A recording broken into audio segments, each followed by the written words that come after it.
Vamos iniciar, né, o nosso ciclo de palestras. Hoje, para quem não me conhece, eu sou a professora Luciana, né, a professora Luciana que coordena o Departamento de Psicologia aqui na PUC-Rio. Nós pensamos esse projeto, quando eu digo nós, né, o professor Landeira, nosso diretor, junto comigo, nós pensamos esse projeto, né, desde o início, na verdade, no início desse ano, né, quando tudo começou, quando essa pandemia começou. Então, nós pensamos esse projeto na tentativa de atender, né, a todo o público. Por isso que quando a Marta, no início, até me perguntou, é só para um público restrito a psicologia? Não. Essas palestras são abertas, né, são palestras que a gente tenta buscar atingir a todos os públicos, né, a sociedade como um todo. E hoje, para abrilhantar a nossa tarde, o nosso finalzinho de tarde, nós vamos ter conosco a professora Marta Bolschow, que vai falar sobre contribuições da psicologia, neurociência e coaching para as organizações. A Marta o Edson já deve ter conversado um pouco com a Marta, você pode apresentar em torno de 40 minutos, 45 minutos, e aí no finalzinho a gente abre para as perguntas, né, para a gente bater um papozinho aqui no final. Marta, muito obrigada por aceitar o nosso convite, fique muito à vontade para fazer a sua apresentação. Tá, obrigada a vocês também pelo convite. Então, vamos começar. Deixa eu botar aqui minha apresentação.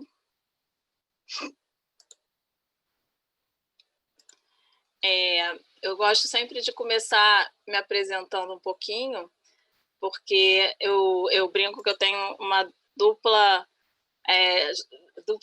vida dupla de profissão. Eu sempre escolho duas coisas ao mesmo tempo em algum momento da minha vida.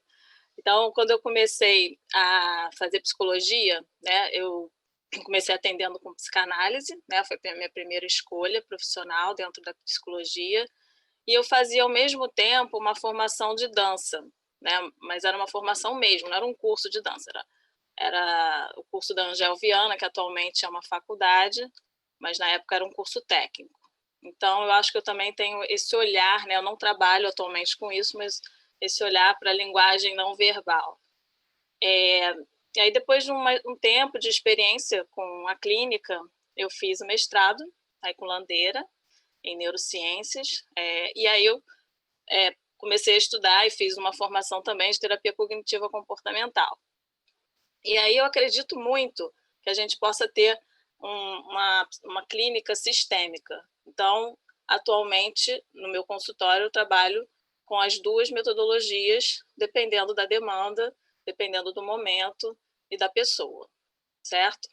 E aí, quando eu estava terminando o mestrado, surgiu uma oportunidade de eu fazer um curso de coaching, que ainda não era conhecido aqui no Brasil, estava começando, ainda não era moda. E aí a coincidência foi que era com base nas neurociências, que é uma metodologia do David Hawke, que ele é um australiano que mora nos Estados Unidos. E aí eu fiz essa formação e isso me levou para conhecer pessoas, né, dentro de organizações. E hoje em dia eu tenho uma consultoria em desenvolvimento humano, que chama Clara Soluções Humanas. E isso também me faz ficar numa vida dupla de novo, porque na academia e no consultório, né, na clínica, o coaching é mal visto. E nas empresas a psicologia é mal vista. Então, esse papel é interessante. Eu não acho isso ruim, não, tá? Eu acho isso ótimo, porque eu acho que é um ponto de diferença que eu tenho na minha trajetória. E atualmente também a gente tem curso de extensão na PUC, que chama Liderança Transformadora através das Neurociências, Conexões Humanas e Coaching. E esse curso ele já está na 5ª edição. Eu esqueci de botar na apresentação de slide, espera aí. Ele já está já tivemos 15 turmas e esperamos continuar nele. Então, falando um pouquinho do nosso tema, eu queria assim, só esclarecer que quando eu falo de contribuições da psicologia, neurociências e coaching nas organizações, eu não estou falando que eu atuo clinicamente dentro das organizações. E nem a neurociência tem uma prática direta dentro das organizações. Mas a gente tem um olhar, né? Eu vou falar um pouco do olhar da psicologia, tá? Aí vocês vão ver aqui como é que eu vou desenvolver, da neurociência, e o coaching, sim, é uma prática, certo? Então, vamos lá. Organizações, o que são? As organizações são feitas principalmente de pessoas que trabalham em grupo. Os grupos têm funcionamentos próprios que são distintos do indivíduo fora deles, dos grupos, pois há neles relações interpessoais complexas e hierárquicas, além de normas e regras implícitas ou explícitas. Ou seja, tem no grupo algo de diferente, que acontece diferente das pessoas separadas do grupo. E aí essa frase do Edgar Morin, eu acho que expressa um pouco algo que eu vou falar aqui com vocês, que é o seguinte: o todo é, ao mesmo tempo, maior e menor que a soma das partes. A gente conhece muito a primeira parte dessa frase, né?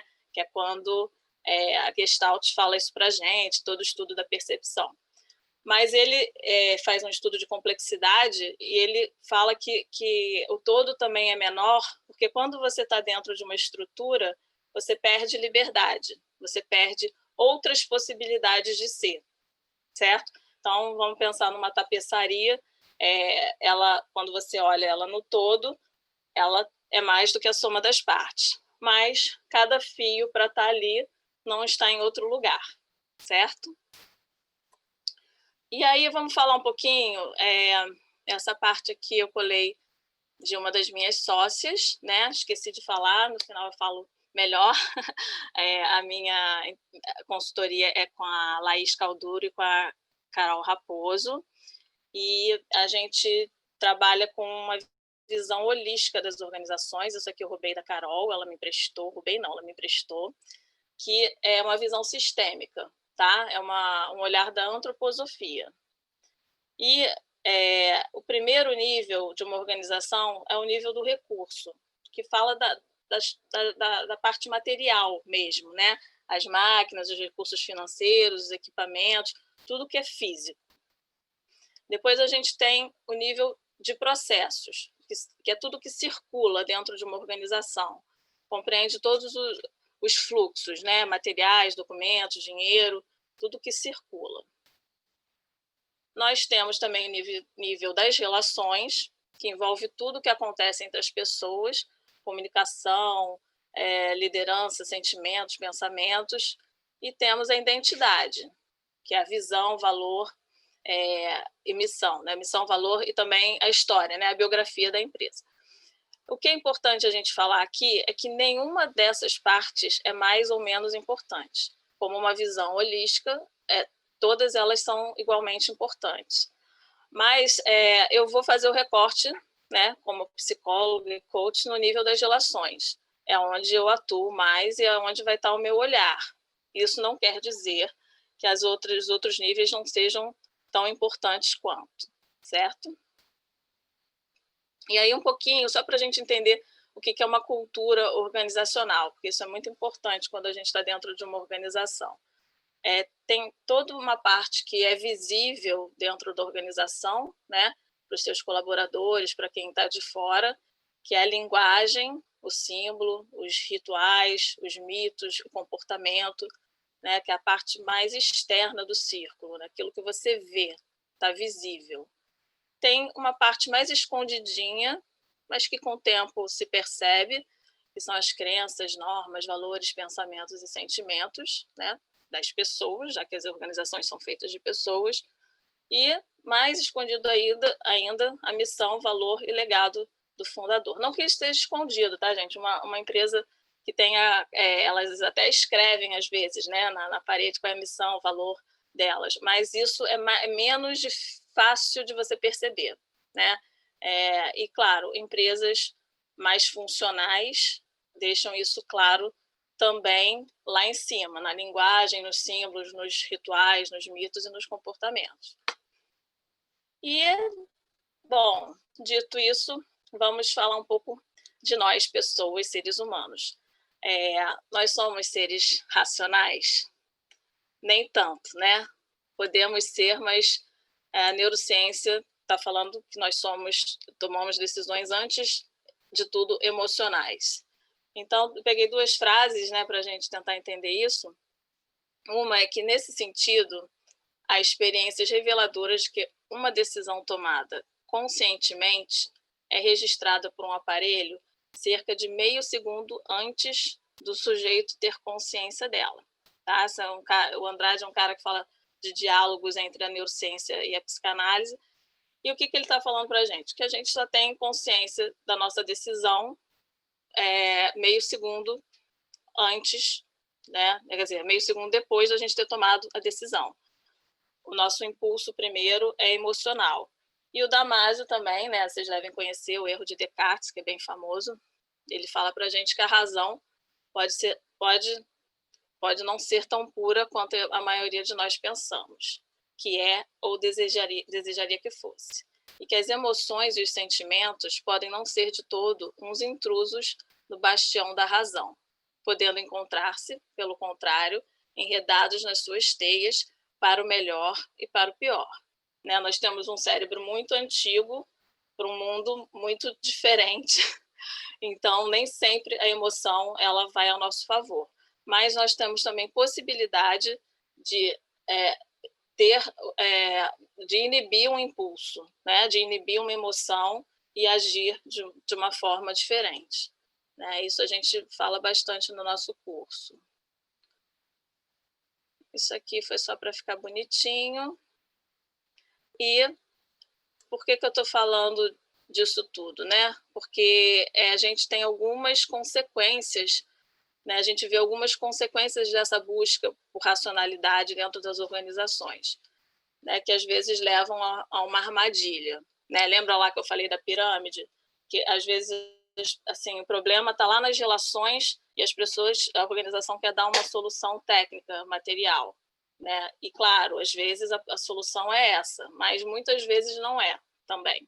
Então, a gente observa, busca por soluções mágicas para a resolução de conflitos nas organizações, uma tendência de se buscar protocolos e receitas para a resolução dos problemas organizacionais, né, que muitas vezes o cliente, né, chega para a gente querendo um passo a passo, e cada organização é igual a uma pessoa no consultório. Ela tem a sua estrutura, né, ela tem a sua cultura organizacional, a sua missão, o seu valor. Então, não dá para você ter um passo pronto. A gente vai escutar o que ela está, qual é a dor dela, qual é o conflito, qual é a questão.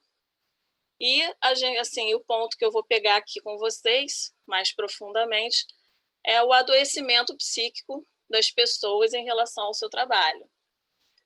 A gente vê, né, eu observo, quando eu comecei a trabalhar com coaching, o quanto as pessoas estão infelizes e doentes e tomando medicamentos psiquiátricos dentro do seu dia a dia, né, em consequência do trabalho que elas fazem. E aí a gente tem alguns dados para falar sobre isso.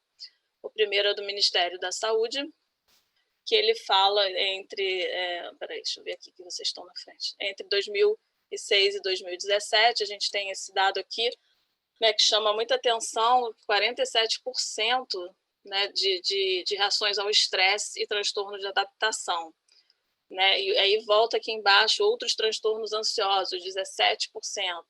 Né? Tem depressão também. Ou seja, são essas 2 patologias que aparecem mais, né, de uma forma geral, em termos de transtornos mentais. A gente também tem um dado um pouco mais afunilado, que é da OMINT, que é um plano de saúde, que fala que também existe, né? Aí confirma aquele outro dado, que a ansiedade e a depressão estão entre os 2, porque aqui não é só transtorno mental, tá, gente? Aqui é doenças que afetam profissionais de média, gerência e alto escalão. Então, a gente também está falando de outras doenças, né? Mas o que nos interessa aqui são as doenças relacionadas aos transtornos mentais. Então, a gente vê também que a ansiedade, gente, está na frente do colesterol alto. E a gente tem um outro dado mais geralzão, que é da Organização Mundial de Saúde, que diz que a gente tem 260 milhões de pessoas com transtorno de ansiedade no trabalho. E no Brasil, 9,3%, e efeito de estresse geral, 32%. Né? Na época que eu fazia o mestrado, que eu fiz fazendo um perfil cognitivo, né, neurocognitivo do pânico, a gente conversava muito sobre isso, né, que muitas vezes o transtorno do pânico é visto como um piti, né, alguma coisa assim, e as pessoas não percebem o quanto a ansiedade, né, o pânico está dentro dos transtornos de ansiedade, o quanto que isso pode afetar a produtividade e a vida da pessoa. Né? Então, a gente continuar estudando sobre isso é muito importante. E agora eu vou dar mais um salto, tá? Vou para um outro lugar, começando a citar o Nietzsche, mas depois a gente vai pegar outras patologias. O Nietzsche fala que no indivíduo a insanidade é rara. Contudo, em grupo e partido, em nações e ao longo das mais diferentes épocas, ela é uma regra. Aí a gente volta lá à questão, né, que o todo é mais do que a soma das partes e é menos também. A gente já vai ver por quê. E aí eu segui um pouco um autor que eu gosto muito, que ele chama Manfred Katz de Vries, ele é holandês, dá aula na INSEAD, e ele também tem uma vida dupla, assim, quer dizer, tripla, sei lá, porque ele é coach, ele é psicanalista, consultor e dá aula na INSEAD. E aí, com as experiências dele nas organizações, ele se fez essa pergunta num determinado momento. Como os líderes empresariais conseguem criar culturas tão neuróticas, né? Então, aí aqui a gente está começando a olhar um enfoque psicodinâmico e sistêmico aplicado às organizações. E aí ele fala de uma patologia, né, que quem é da psicologia conhece, psiquiatria também, mas nem todo mundo conhece, que é o folie à deux, que é uma patologia psiquiátrica, né, que esses dois psiquiatras descobriram em 1877. E ele fala de uma desordem psicótica ou transtorno delirante induzido, que, em outras palavras, é a loucura compartilhada. Isso aparece em grupo de pessoas que são influenciadas pela ilusão de uma pessoa afetada, né? Normalmente tem uma pessoa afetada com esse delírio e outras, ou uma só, é como se essa pessoa entrasse no delírio da outra. Isso pode aparecer em grupo, tá? Esse autor fala que o nazismo, né, o Hitler com seus seguidores seria um exemplo de folie à deux. E também a gente tem isso, tem casos famosos, né, de folie à deux, normalmente são trágicos. E temos também, de um lado, um líder com algum grau de loucura e do outro, com características dependentes extremas, identificação com o agressor, íntima associação, medo de separação. Então, normalmente, essas pessoas que são mais frágeis entram no delírio de uma outra pessoa. Existe folie à deux dentro das organizações? Sim, né? Segundo o Katz de Vries, sim. Mas é muito difícil da gente diagnosticar de uma forma mais precisa. Mas, de qualquer forma, ele fala dessa disfuncionalidade da liderança das organizações, e aí ele mostra um outro quadro que eu vou já mostrar para vocês, que é muito interessante, que tem 3 tipos de personalidade que ele fala, e colaboradores. Tá? Algumas pessoas se movem em direção às outras pessoas, outras se afastam e outras se movem contra. Tá? E aí a gente vai tentar entender isso aqui melhor.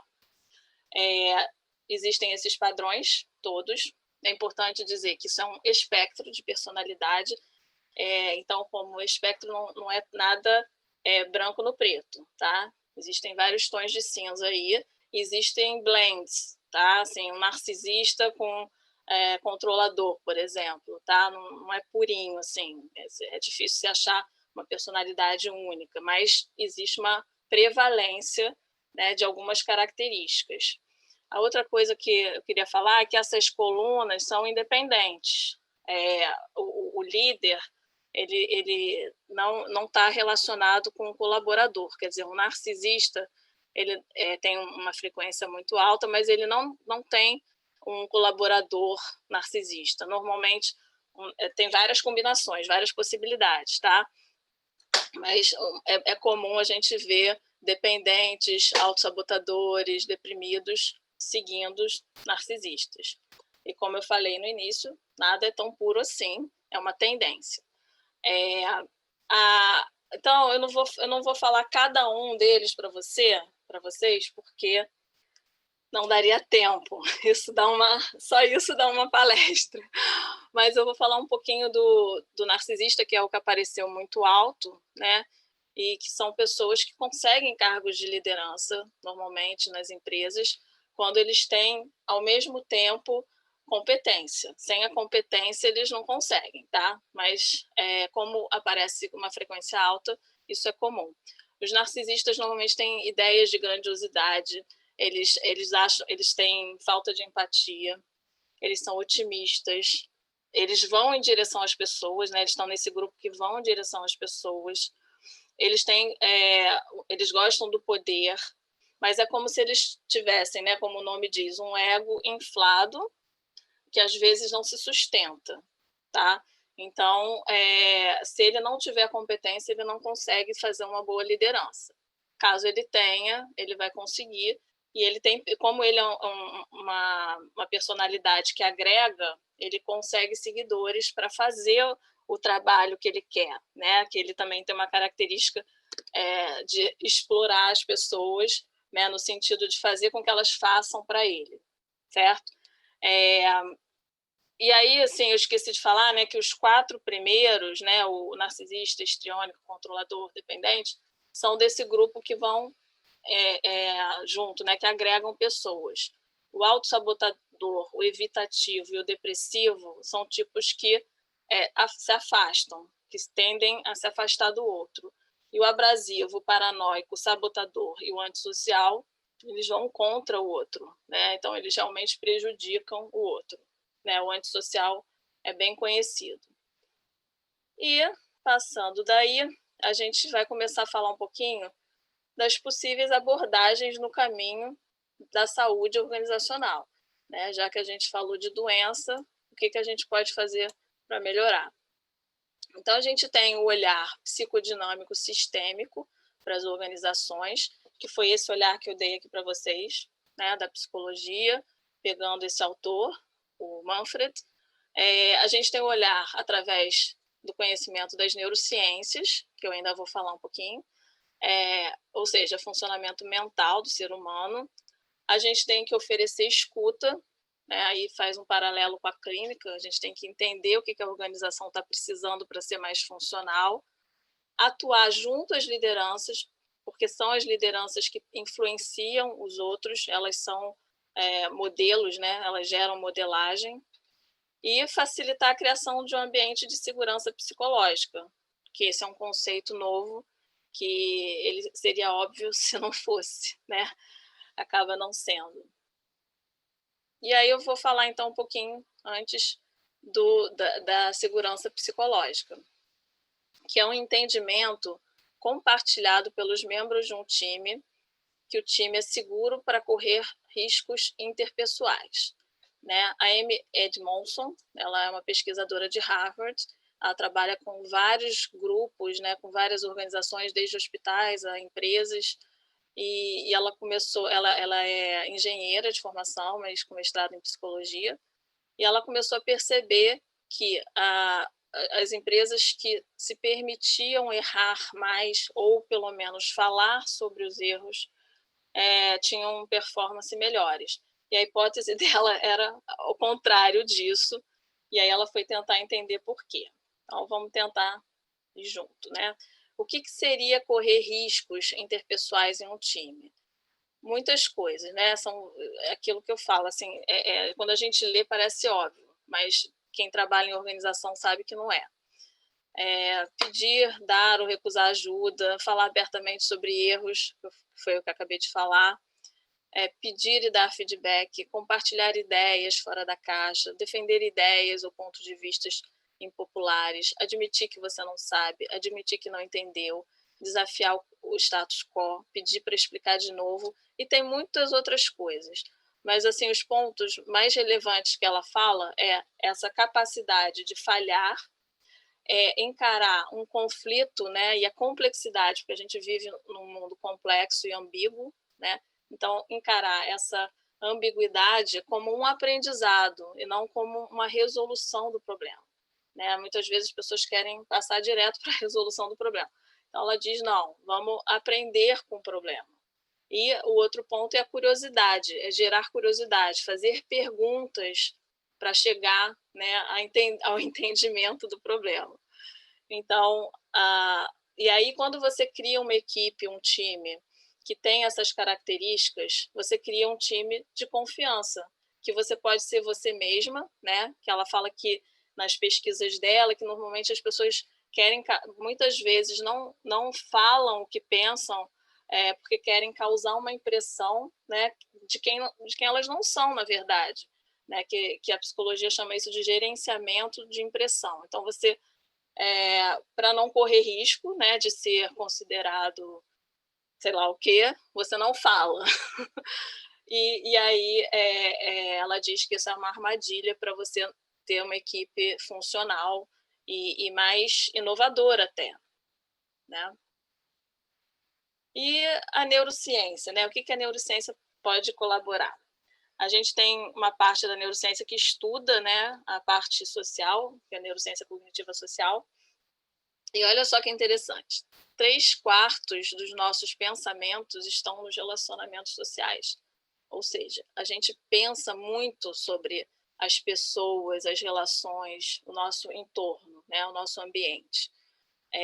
Porque temos um cérebro antigo e estamos avaliando o tempo todo se as pessoas que estão se aproximando, ou os grupos, são amigos ou inimigos. A gente precisou disso muito tempo e ainda precisa, né, fazer essa avaliação.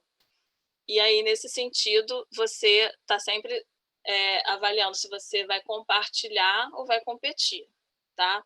Então, esse é um dado importante para a gente entender a cognição humana.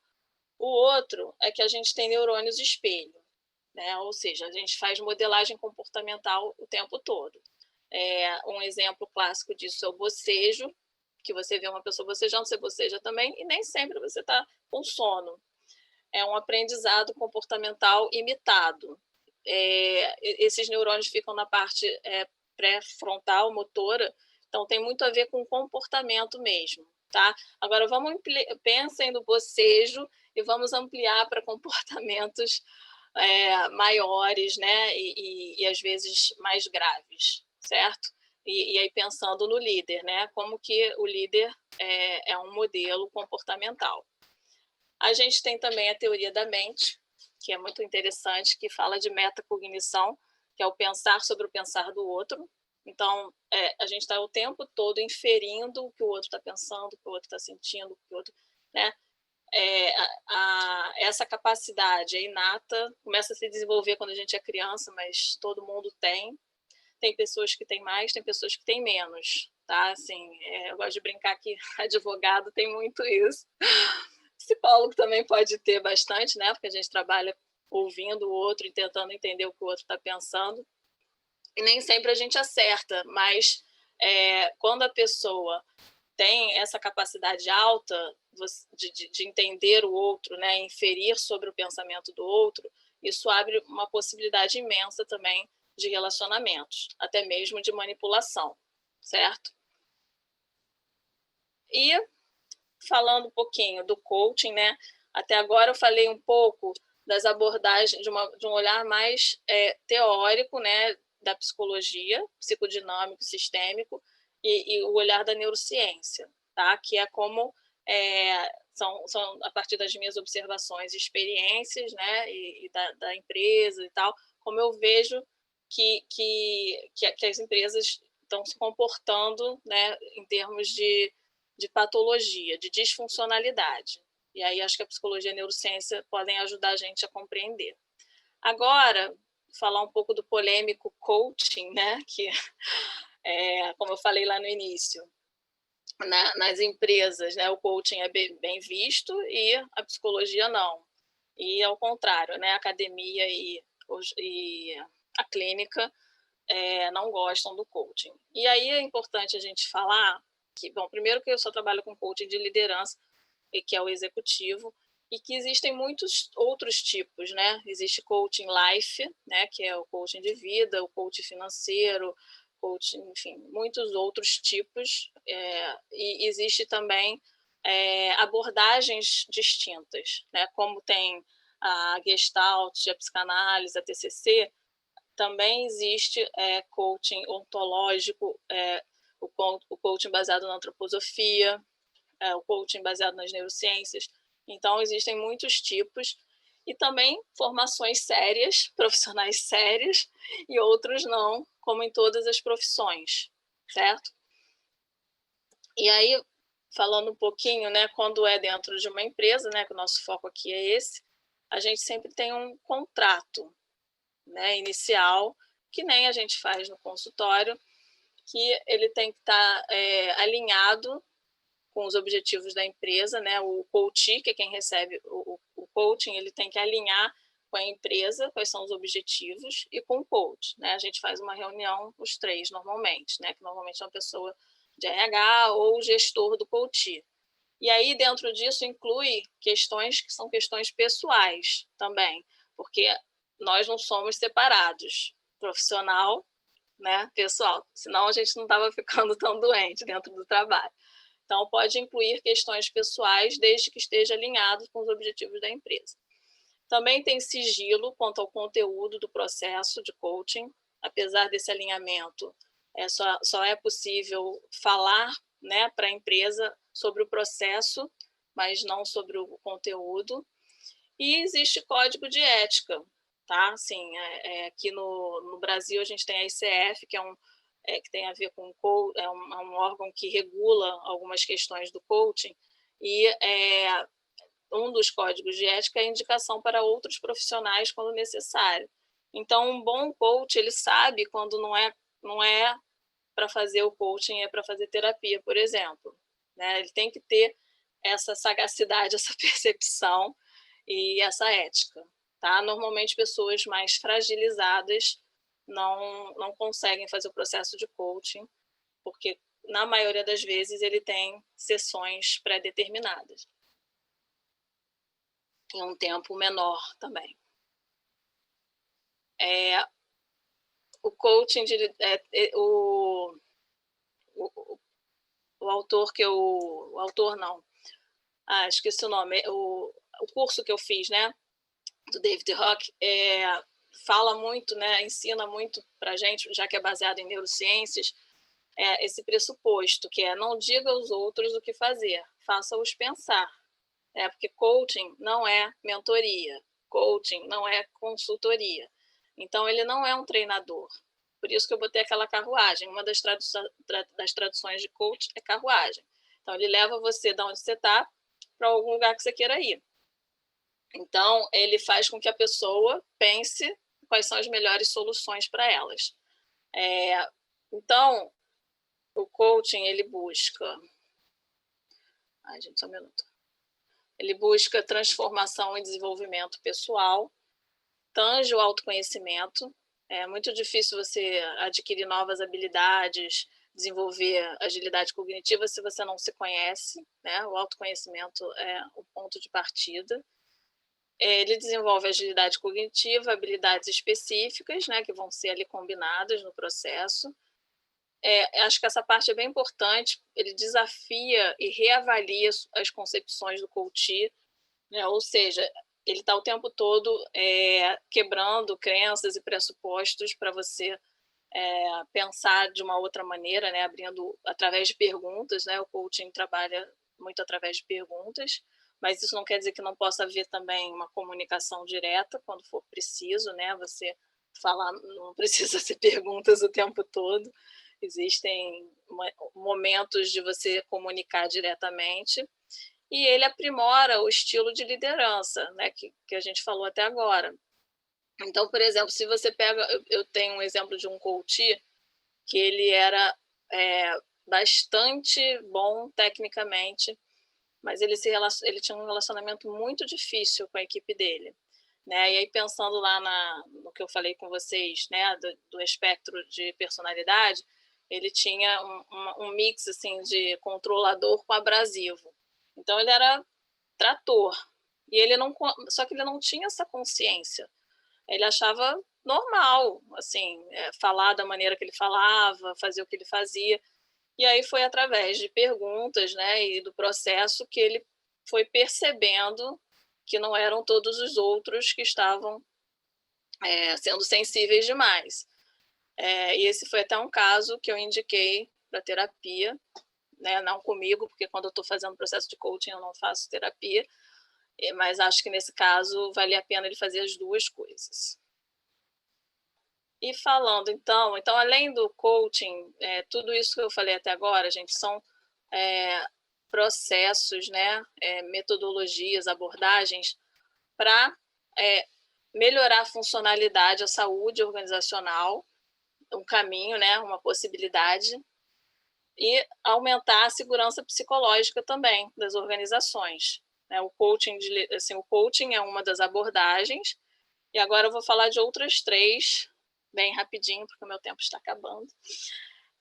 Essas abordagens a gente visita no nosso curso, elas são bem práticas. É importante dizer que em cursos de extensão a gente não forma ninguém em coach, ou em Action Learning, ou em Thinking Environment. A gente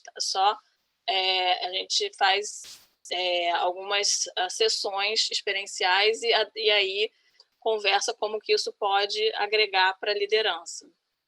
Então, temos o Action Learning, né? Os nomes todos em inglês, né, gente? Mas é que tem os nomes que ficam muito estranhos em português.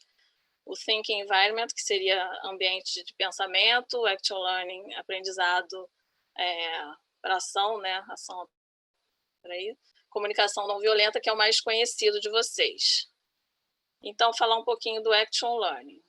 O Action Learning é uma abordagem que usa 2 regras básicas, só que essas regras fazem maior diferença. Uma afirmação só pode ser feita em resposta a uma pergunta. Ou seja, você não pode sair dizendo eu acho. Você tem que estar respondendo uma pergunta. Claro que tem todo um processo para chegar aí. E existe o Coach Action Learning, que não tem nada a ver com o outro coaching, tá? O Coach Action Learning é a pessoa que coordena esse grupo. E ele só interfere quando há oportunidade de aprendizagem. Então, ele não entra no conteúdo. Ele observa e interfere em alguns momentos, controla o tempo, algumas coisas assim. Aí tem 6 componentes, né, que tem que ter um grupo, tem que ter um problema, perguntas, né, são as perguntas que movem, tem o coaching de Action Learning e tem um aprendizado que leva para uma ação. E são 5 etapas. Apresentação, entendimento, consenso e solução do problema e aprendizado. Certo? A gente tem o Thinking Environment, que é da Nancy Klein, que ela tem esse pressuposto que a qualidade de tudo o que os seres humanos fazem depende da qualidade do pensamento feito antes da ação. Então, ela trabalha com esses 3 pontos principais. Suspensão da resposta, né? Se vocês repararem, a gente muitas vezes está ouvindo para responder, né? Como eu falei lá no início, né? A gente somos seres emocionais, então a gente já está decidindo antes de escutar. Então, essa é uma metodologia, uma abordagem que estimula a escuta, né? Não interromper o outro. Trabalha com 10 componentes do Thinking Environment, que é atenção, igualdade, tranquilidade, encorajamento, informação, diversidade, apreciação, sentimento, perguntas incisivas e o ambiente, tá? Que não cabe aqui detalhar. E observar o processo e não apenas o resultado, né? Eu sempre faço uma brincadeira, mas isso é ideia minha, tá? Ninguém disse isso. Que o Thinking Environment está para psicanálise, assim como o Action Learning está para terapia cognitiva comportamental. Por quê? Porque aqui é mais importante o processo, a reflexão, os insights. E no Action Learning, você tem que sair do processo com uma ação. Então, ele é muito mais voltado para uma coisa prática, tá? E os dois são maravilhosos, nenhum é mais importante que o outro. Bom, a CNV, né, que é do Marshall Rosenberg, que é mais conhecido. Essa parte do curso é a Laís que dá, né? Então, eu vou aqui apenas visitar, que o principal objetivo da CNV é criar pontes de comunicação entre as pessoas, né? Fazer uma comunicação melhor, mais saudável, criar essas pontes, e eles têm 4 princípios básicos. Um é a observação das ações concretas, ou seja, é fato, né? O que é fato? Porque muitas vezes é a interpretação do fato. Então, o primeiro ponto é fatos. O segundo são os sentimentos. Então, a partir dali, o que você sentiu? Ter consciência desses sentimentos. E aí, a gente tem que também saber quais são as nossas necessidades em relação ao nosso sentimento e em relação à nossa observação, e a necessidade do outro também, né? Mas o outro tem que falar para a gente não adivinha. E, por isso mesmo, porque a gente não adivinha, tem o pedido, né?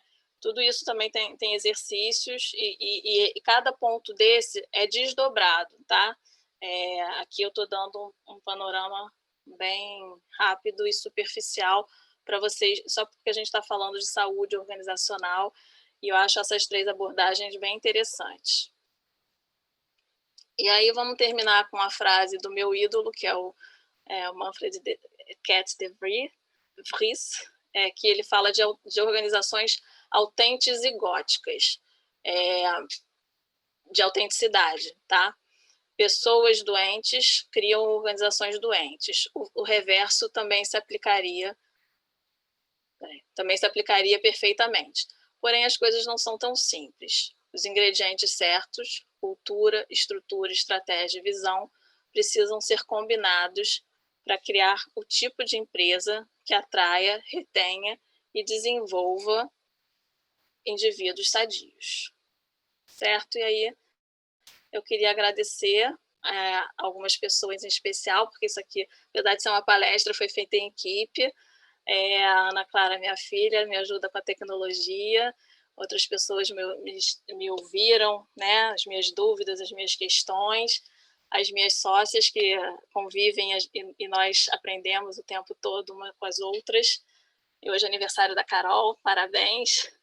E agradecer o convite do Landeira, tanto para essa apresentação, como para o convite, como para o curso também.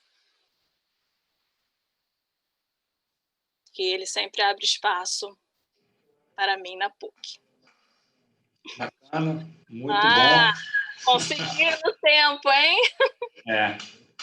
Vou passar para as perguntas, né? Luciana? Eu vou pedir para as pessoas falarem no microfone, porque... Não consegui, Marta. Eu acho que elas vão ter que colocar no chat, a não ser que você identifique a pessoa e o Edson consiga abrir o microfone. Mas eu acho que é melhor você pedir para que as pessoas coloquem aqui no chat a pergunta, que aí eu até leio para você, para facilitar. Não, tudo bem. Então, vamos lá. Vamos, a gente vai seguindo, vamos ver. Quem quer perguntar?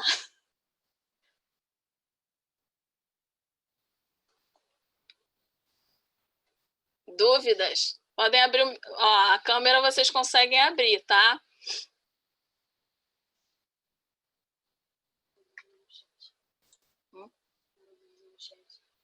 Tem uma pergunta aqui, na verdade foi uma pergunta que foi feita, né, ao longo da sua apresentação, metade da sua apresentação, mais ou menos, e foi uma pergunta da Andrea, que ela coloca assim, sobre os narcisistas, né? Os narcisistas podem ser os sociopatas?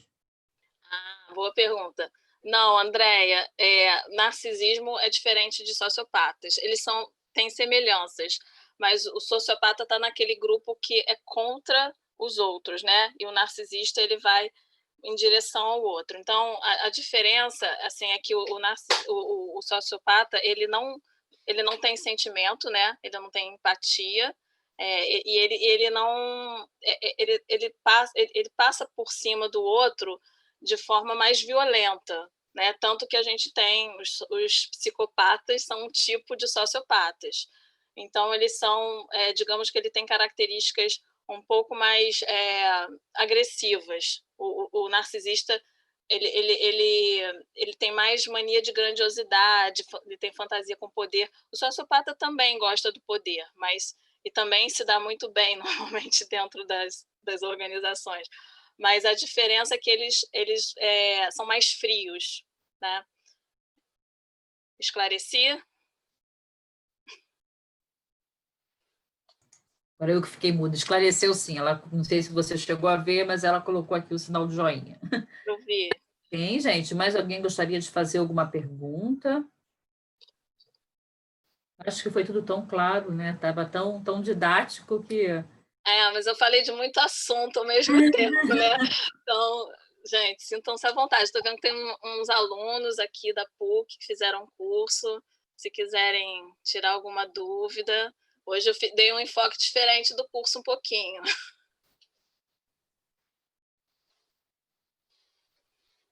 Parece que hoje as pessoas estão... Tão tímidas. Tímidas, isso. Mas estão dizendo que foi ótimo. Olha só que coisa boa. É porque realmente, às vezes, né, é tudo tão claro, a palestra foi tão elucidativa que realmente, às vezes, fica até difícil de você formular uma questão, né, uma pergunta. Aqui, ó. Aí estão perguntando, a Márcia, né, ela acabou de perguntar se você tem alguma pretensão de desmembrar esses tópicos em outras palestras. Não pensei nisso ainda, Márcia. Podemos pensar. Aí tem aqui também a pergunta da Michelle, na verdade não é uma pergunta, né? Ela coloca assim, não sei se cabe aqui, deve ser algo mais específico, mas como identificar, aí ela coloca entre aspas, né, esses tipos, né, nas organizações? Bem, uma pergunta bem complexa. Sim, isso não é tão simples, porque você tem que ter um conhecimento, né, sobre esses traços de personalidade, né, para você sacar qual é o tipo da pessoa dentro de uma organização. Mas eu acho que tem literatura para isso. E como eu assim, aí normalmente os psicólogos sabem bem, né? Eles conhecem um pouco, eles vão percebendo. Mas para pessoas que não são formadas em psicologia é mais difícil, porque não vem purinho, né? Vem meio misturado, não é clássico do livro. Respondi?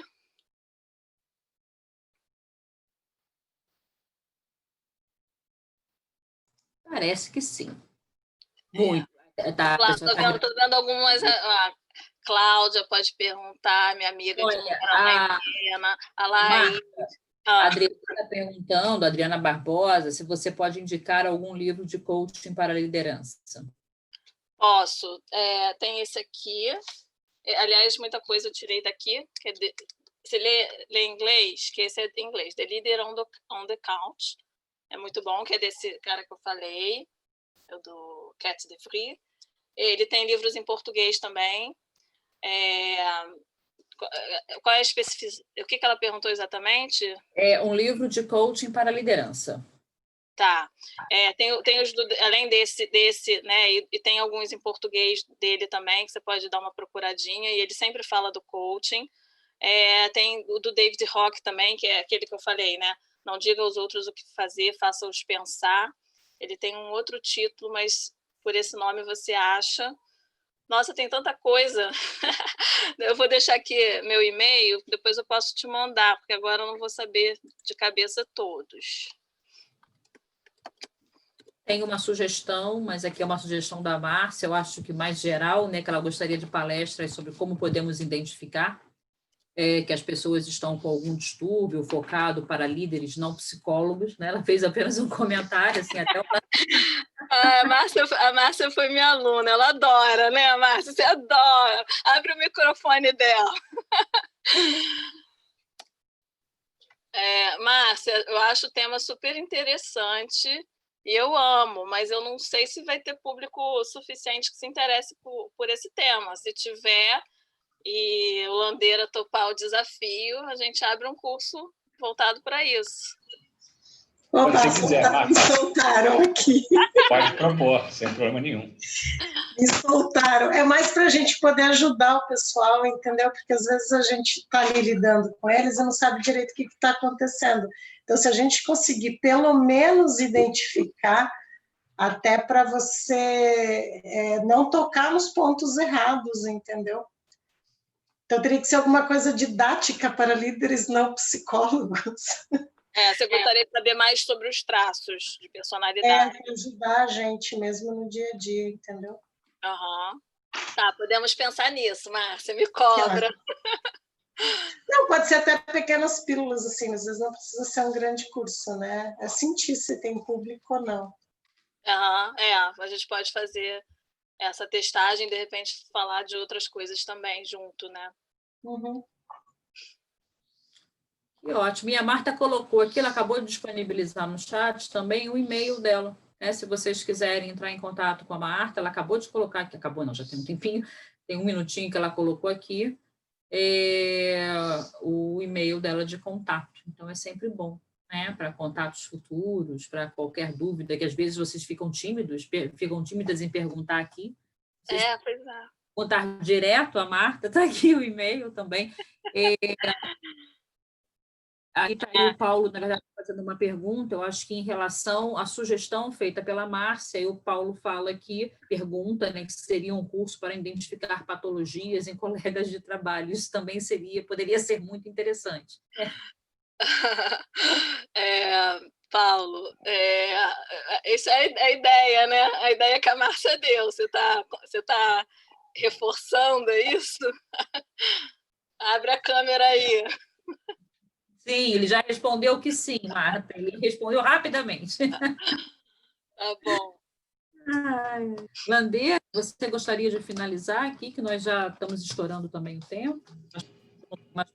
Então, antes de você finalizar, Luciano, quero primeiro parabenizar a Marta. A Marta sempre foi uma pessoa extremamente empreendedora, desde a época que fez o mestrado aqui conosco, sempre se interessou por temas assim intrigantes, e ela agora partiu para essa perspectiva de coaching, e como ela já deve ter comentado, ela vem ofertando aqui várias vezes esse curso de extensão com muito sucesso. Eu acho que já foram 5 versões, não foram, Marta? Na verdade foram 8, só que 8? 3 com outras pessoas e com a Carol e com a Laís foram 5. E aqui deu para perceber como essa área é extremamente importante, né? Não só para essa questão da profissão, mas também para a sua vida. Aliás, grande parte da nossa vida é dedicada àquilo que a gente faz, ao tipo de serviço, atividade que a gente presta na sociedade. Então, super importante esse seu trabalho, Marta, que você vem desenvolvendo. Que bom que as pessoas gostaram. Eu tinha certeza que as pessoas iam gostar daquilo que você tinha para falar, e certamente estamos esperando a proposta de um novo curso, ou para replicar esse, que já é sucesso absoluto, ou quem sabe ofertar um outro curso. Então, parabéns, Marta, um beijo no seu coração, sempre bom estar em contato contigo, e mande um abraço para o Paulo. Ele está aí. Diga para ele que a gente não vai ser rebaixado. Ele está te escutando. Um abraço, Paulo. Bem, Marta, é só finalizar. O microfone do Paulo. Fala. Eu passo minha, né, as palavras do Landeira, não em relação ao rebaixamento, não é esse o caso, a gente vai estar aqui finalizando a palestra. Obrigada, tá, Marta? E como o próprio Landeira já falou, né, e como outros colegas colocaram aqui, outras pessoas colocaram aqui também no chat, a sua palestra foi muito clara, né, então eu só tenho mesmo que agradecer, que eu acho que a gente está sendo muito feliz nas nossas escolhas, né? A gente está tendo assim o privilégio de ter assim, de conversar sobre diversos assuntos nesse finalzinho de tarde de terça-feira, e tem sido realmente muito bom. Então, parabéns. Parabéns. Obrigada. Eu assisti de algumas pessoas também, estou achando bem legal. Que bom, ótima gente. iniciativa de vocês. Com certeza. Muito obrigada, Marta. Muito obrigada a todos. E já fica aqui o convite para a próxima terça, nesse mesmo horário, né, às 17 horas. Eu espero encontrá-las novamente aqui, né, e vai ser um prazer a gente poder continuar esse nosso projeto, continuar essas nossas trocas. E obrigada. Boa noite a todos. Boa noite, Marta. Boa noite a todos. Boa noite a todos. Tchau, gente. Beijo. Obrigada pela escuta. Tchau.